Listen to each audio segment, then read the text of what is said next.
So this is going to be a fun video. What we're going to do is we're going to pretend that aliens are real.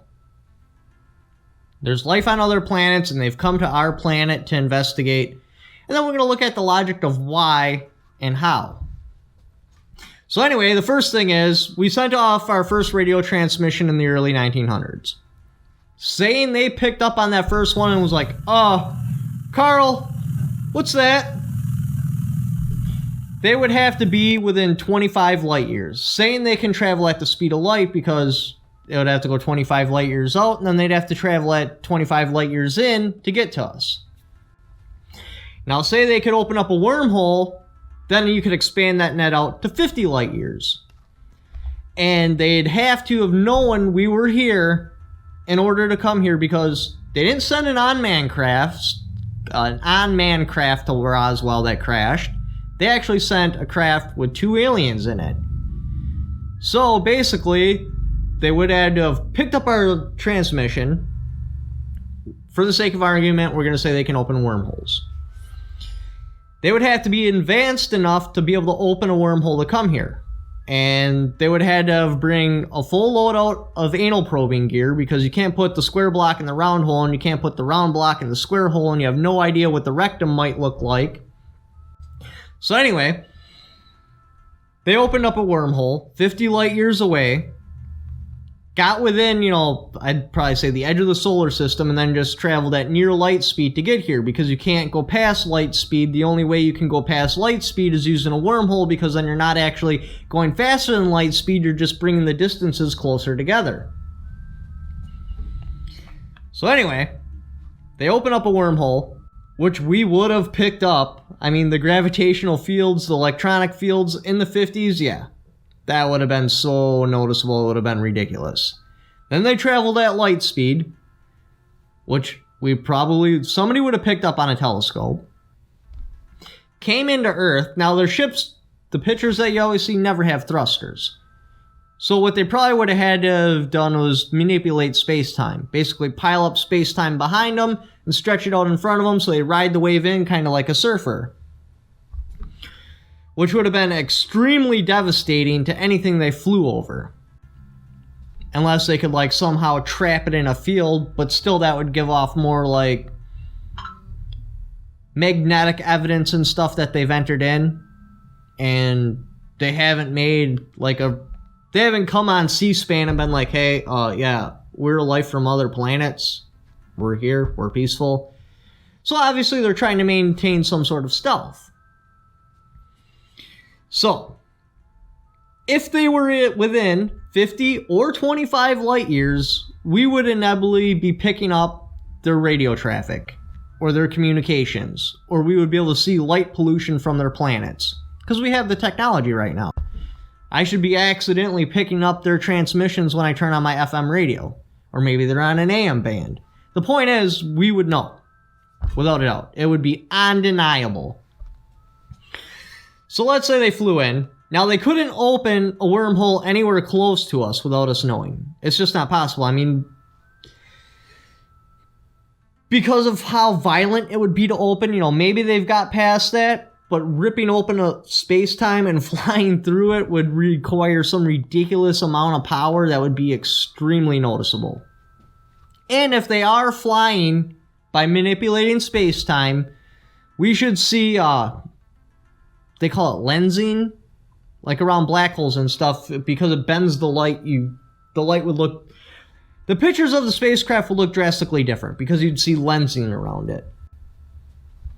So anyway, they come in, full anal probing gear, with this crazy technology, and crash land. And then there's no recovery team sent after that. Why would they come here and crash land? That's just ridiculous. It doesn't make any sense whatsoever. And the biggest thing is you can't look at the pictures of objects flying and decide whether or not you believe on aliens on that. You have to look at the logic behind it to decide whether or not you believe in aliens. Now, there is the option that their technology is so high and their population is so dense, they just let their society travel free. And they would have similar, characteristics to us if it is because of if we are all here because of evolution, because they would have evolved similarly. Yeah, they'd look different because of gravity and stuff like that, but still they'd have basically the same characteristics. So it is possible to hit a point in society where, like, they were flying through atmosphere just on a sheer whim, a complete accident. Somebody happened to stumble across Earth and she's like, hey, take the yoke. Spring break, Earth! And then they crashed. But still, there would be some sort of recovery team, because you wouldn't just send your population out without monitoring it. Because you don't want in-air collisions, you gotta watch like solar flares, you don't want to let your society fly by a sun that's about to go supernova. You'd have to be aware of these things. There would indefinitely be a recovery team. And then, of course, you got the argument that aliens know we're here because they placed us here. But then, how do you explain alien abductions? Why would you take a sample if you already completely know the biology because you placed us here, so obviously you know us in and out, up into a spaceship, anal probe us, and then send us back with memory wipe? It would make much more sense, because if you already completely know the biology, just to observe for a distance. Now, say you wanted to see how we're developing or something like that, then why send us back? It'd make much more sense just to take us and keep us so you have a sample on hand that you can test, you know, do all your testing, anal probing, whatever it is you want to do, right there. And then in like 10 years, pull another sample.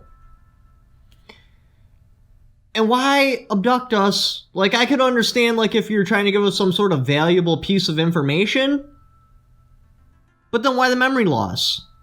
Like, almost every single abduction case I've ever heard of, there's always extreme memory loss involved. So if you're trying to teach us something, why take it away? It makes no sense. And they sure as hell wouldn't visit our planet with a manned ship. They'd send in a UAV, because that's exactly how we would do it. If we want to observe an area, we send in an unmanned craft, so if something happens to it, whatever. You know, it would even make sense to have some sort of self-destruct mechanism on it, so if some crazy reason it crashes, they just hit a button, poof, the whole thing vaporizes. You send in manned craft when you actually want to interact with the population. Like, we send President Trump in if we want President Trump to talk to someone. Otherwise, we'll just send in UAVs to observe them. That's kind of why I am very, very, very skeptical, because the logic don't add up. There would be logic. To think that they are so ridiculously different from us if we evolved from the same single-cell organism is just absurd. They'd have the same sort of crime rates. They'd have the same sort of, like, society molding. They'd still have, you know, kids growing up and being immature, teens advancing, because they wouldn't just come out of the body and be like, I'm fully matured. And what's up with this anal probing thing? It's probing time. Did they, like, abduct someone, you know, for... Still makes no sense why they'd abduct anyone. I mean, are they trying to, like... I could see if they were to abduct them and then teach them a bunch of skills, but then why would they wipe their memory when they came back? It would just be easier to observe from a distance, probably their home world, from a UAV. But anyway, the whole anal probing thing... Like, did they abduct someone and they're like, what is that? Maybe their bodies are so efficient they don't produce weight, and they're like, I don't know. I want you to give this scumbag a cavity search. I'm talking Roto-Rooter. Don't stop till you reach the back of his teeth. But anyway, that's why I don't believe in it, because the logic just doesn't add up. But thanks for watching. Don't forget to subscribe. I hope you enjoyed this video. It was a lot of fun making it.